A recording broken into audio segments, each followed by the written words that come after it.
É muito provável que você já saiba, mas eu acho fundamental repetir, porque a gente não pode se esquecer, porque a gente só é capaz de dizer nunca mais quando a gente tem justamente o direito à memória, a reivindicação dessa memória, o direito à reparação diante dessa memória, dos fatos, dos episódios históricos que nos aconteceram. Hoje é dia 31 de março, o dia em que aconteceu há 60 anos um golpe de Estado que levou uma ditadura no Brasil que perdurou por 21 anos. E dizer isso não é em vão, não é à toa. E por mais que eu seja linguista e não historiadora, eu entendo que eu não podia deixar de vir aqui nesse dia para a gente pensar no papel que as diferentes instituições têm para que a gente ou preserve uma memória, ou que a gente a ignore, ou então comece a bagunçar um pouco aquilo que é uma verdade, um episódio daquilo que nos aconteceu, transformando em uma outra coisa. Eu estava lendo uma notícia da BBC que dizia assim: golpe ou revolução? Como uma pergunta. 60 anos depois, o debate em torno do termo a ser usado para designar o que aconteceu no dia 31 de março parece tão vivo quanto no ano de 1964.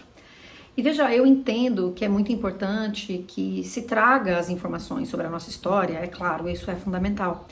Mas esse debate dentro e fora do jornalismo é bastante conhecido, de que há maneiras e maneiras de se trazer uma informação.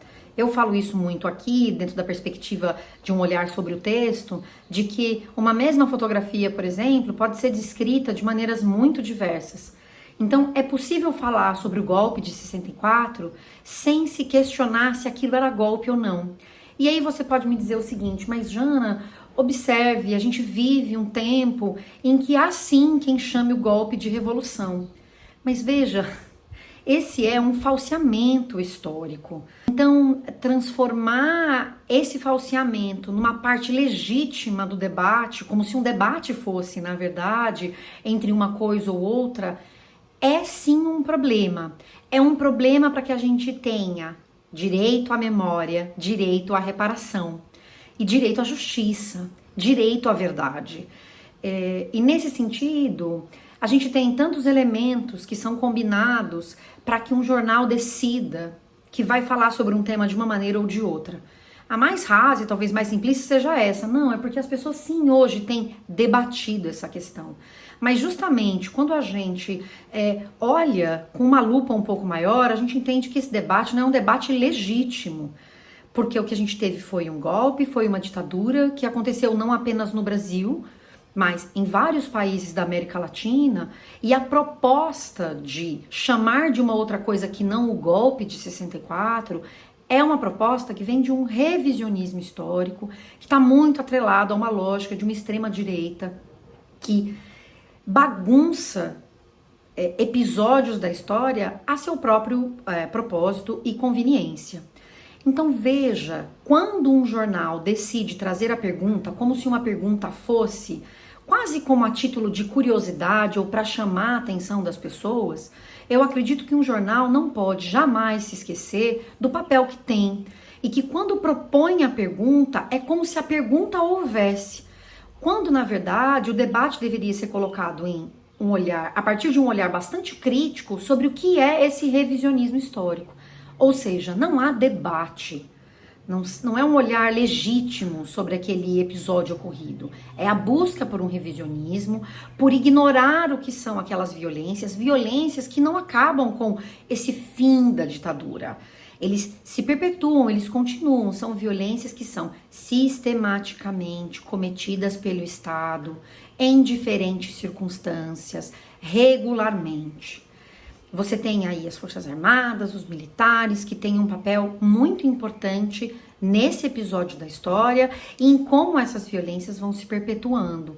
Quando a gente tem, por exemplo, um presidente, no caso o ex-presidente, que vai negar a ditadura, você tem justamente esse mecanismo de bagunçar o que são esses episódios da história em benefício próprio e em benefício dos seus próprios movimentos.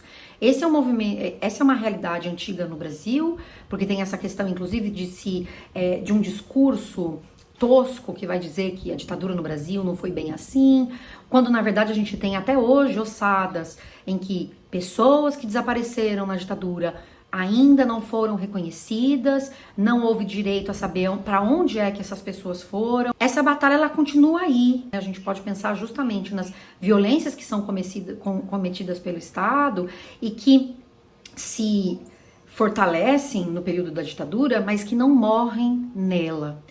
E quando você tem um presidente que vai dizer que na verdade o que aconteceu não foi uma ditadura, você tem a negação de todos esses episódios de violência. E isso é muito grave, e isso está também na linguagem. Mas em contrapartida, quando você tem um presidente que diz que não gostaria de remoer o passado, a gente tem aí também um problema. Porque o direito à memória e a verdade, ele é fundamental para que a gente seja capaz de estabelecer um entendimento daquilo que é a nossa história, para que a gente possa consolidar mecanismos de entender justamente o que é a história, para evitar que ela se repita, para que movimentos de extrema direita não sejam capazes de criar uma lógica da negativa do que aconteceu, que vai se consolidando e se embrenhando na nossa sociedade como se aquilo que existiu nada fosse. Quando eu digo isso, não é para equiparar as ações desses dois presidentes, o antigo e o atual, mas é para que a gente pense que, num governo como esse que temos hoje, é fundamental que alguém como Lula não aponte que não gostaria de remoer ao passado, mas que faça ao contrário disso.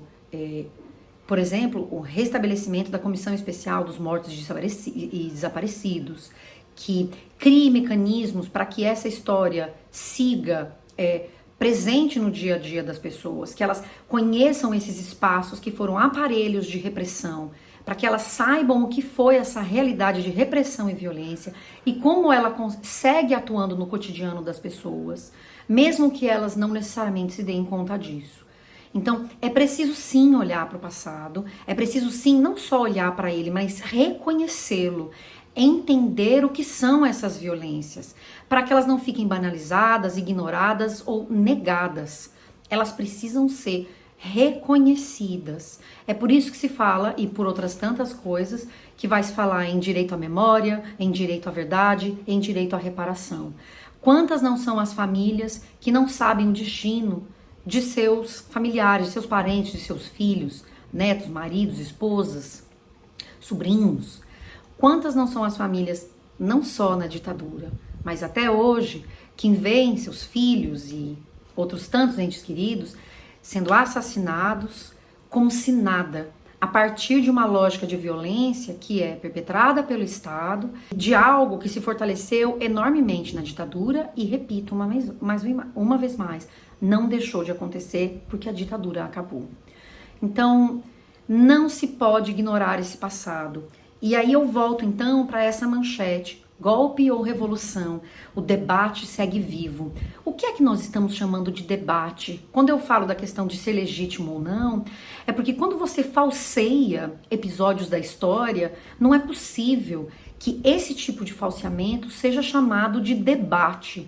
E, portanto, não deveria ser possível que um jornal escolhesse enquadrar a situação a partir desses termos. É muito interessante a gente pensar o quanto muitas vezes o jornalismo se nega a prestar atenção, a dedicar tempo a isso.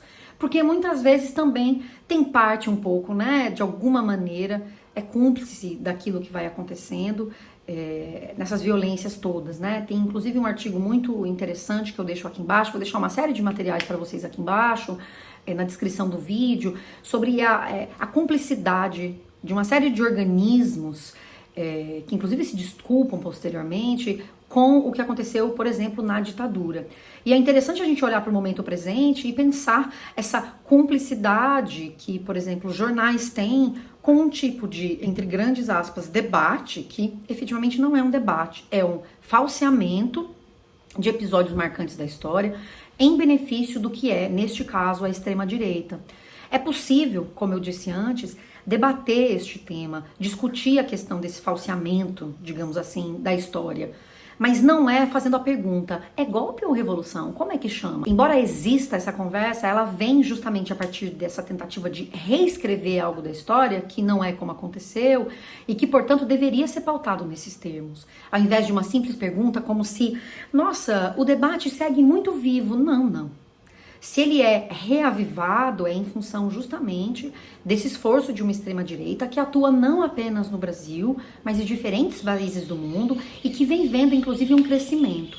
E é por isso que o presidente Lula jamais deveria ignorar os esforços por fazer do dia 31 de março um dia importante para que discutamos, entendamos e fortaleçamos políticas que façam com que a gente não se esqueça, para que a gente continue dizendo em alto e bom som, para que a gente continue aprendendo, para que a gente sempre possa dizer: ditadura nunca mais, pelo direito à memória, à verdade e à justiça. Tchau, tchau.